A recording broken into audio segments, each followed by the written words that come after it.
Hello students, आज हम MA 302 process in manufacturing subject में chapter number 3 newer machining process में इलेक्ट्रोकेमिकल ग्राइंडिंग को पढ़ेंगे। इलेक्ट्रोकेमिकल ग्राइंडिंग जो है वो ग्राइंडिंग और इलेक्ट्रोकेमिकल मशीनिंग का मॉडिफाइड वर्जन है।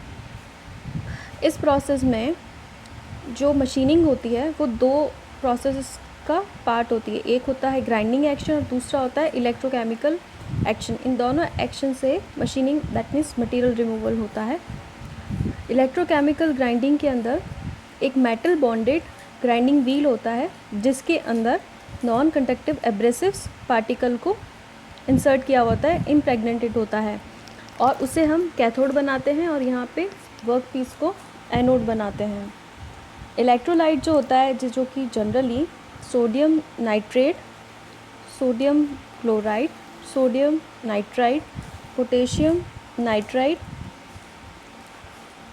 जिसमें कि कंसंट्रेशन ऑफ वाटर 0.150 से 0.3 kg पर लीटर होता है, उसको हम with the help of nozzle machining zone में भेजते हैं। वहाँ पर ये इलेक्ट्रोलाइट हमारे इलेक्ट्रिकल ब्रिज जो एनोड और कैथोड है उसको कंप्लीट करने का वर्क करता है। वर्क और जो व्हील है, हमारा वर्क पीस एंड जो ग्राइंडिंग व्हील है, वो दोनों आपस में कांटेक्ट में नहीं रहते। ये कुछ दूरी पर रहते हैं और इनको दूर करने के लिए जो इसमें इंसुलेटिंग एब्रेसिव पार्टिकल्स हैं वो बाहर की तरफ निकले हुए रहते हैं।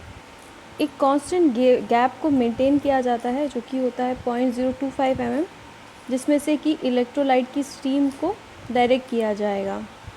जैसा कि आप डायग्राम में देख रहे हैं, वर्क पीस है जिसे हमने पॉजिटिव दैट मीन्स एनोड बनाया है। यहाँ पे ग्राइंडिंग व्हील है जिसे हमने नेगेटिव दैट मीन्स कैथोड बनाया है। पीछे की तरफ से रोटेशन की डायरेक्शन की तरफ से नोज़ल लगा हुआ है जिससे कि इलेक्ट्रोलाइट आएगा। आगे की तरफ आप देख रहे हैं इलेक्ट्रोलाइट है और यहाँ पर हमने एक DC सप्लाई दे रखी है कैथोड और एनोड को। यहाँ पे इलेक्ट्रोलाइट जो है वो वर्क पीस के ऊपर से हाई स्पीड रोटेटिंग एक्शन और ग्राइंडिंग व्हील की वजह से आगे की तरफ मूव करता है। जैसे जैसे ग्राइंडिंग व्हील जो है रोटेट करता है, मेटल की सरफेस से मटेरियल रिमूव होता है और वो दो एक्शन के थ्रू रिमूव होता है। यहाँ पे इलेक्ट्रोलाइटिक एक्शन और एब्रेसिव एक्शन दोनों ही लगते हैं एंड देन मटेरियल रिमूवल होता है। एब्रेसिव ग्रेन्स जो होते हैं वो एज अ पैडल की तरह काम करते हैं जो कि इलेक्ट्रोलाइट को पिक कर रहे हैं और आगे की तरफ प्रेशर बिल्ड करके और वर्क एरिया के अंदर भेज रहे हैं। यहाँ पे हम डायग्राम में देखेंगे तो वर्क पीस है आपके लेफ़्ट की तरफ और राइट की तरफ है व्हील। इस व्हील के अंदर डायमंड के पार्टिकल्स डले हुए हैं और वो व्हील की सरफेस से बाहर की तरफ निकले हुए हैं।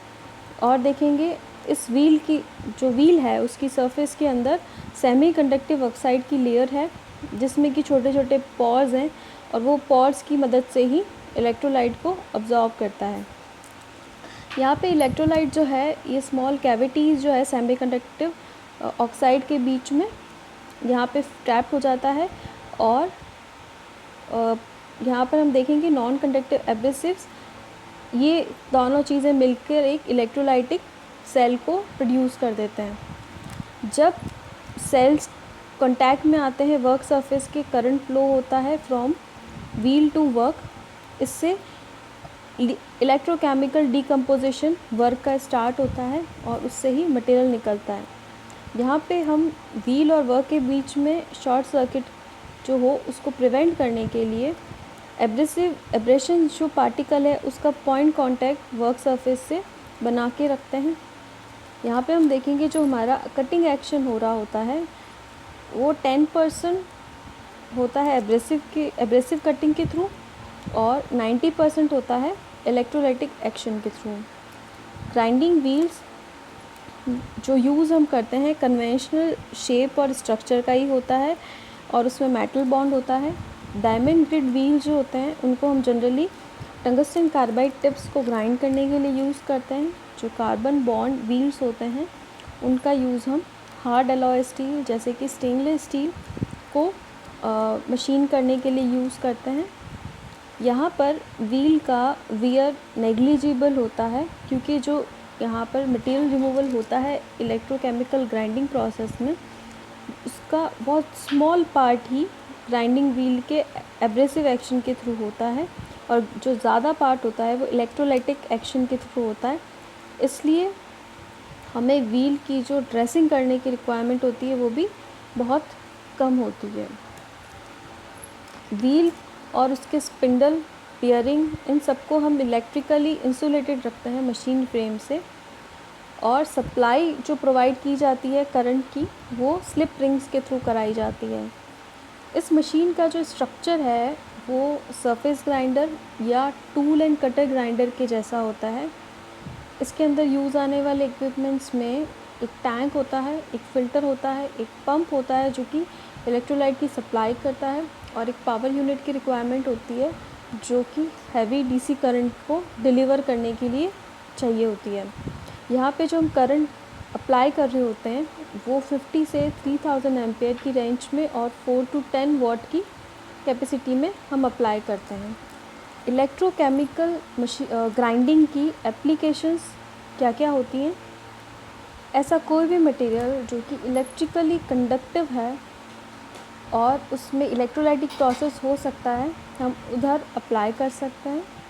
इसकी जो मोस्ट यूज़फुल एप्लीकेशन है वो है हार्डन स्टील, सीमेंटेड कार्बाइड्स और उसके सिमिलर मटेरियल्स के केस में।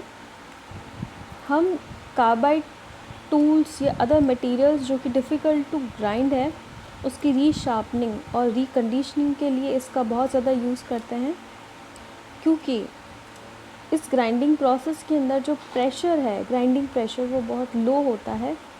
इसलिए बहुत ज़्यादा थिन सेक्शंस या थिन वॉल की ट्यूबिंग्स को जो डिफ़िकल्ट होते हैं विदाउट डिस्टॉर्शन हम नॉर्मल कन्वेंशनल मेथड्स में, वो हम इस प्रोसेस में कर सकते हैं।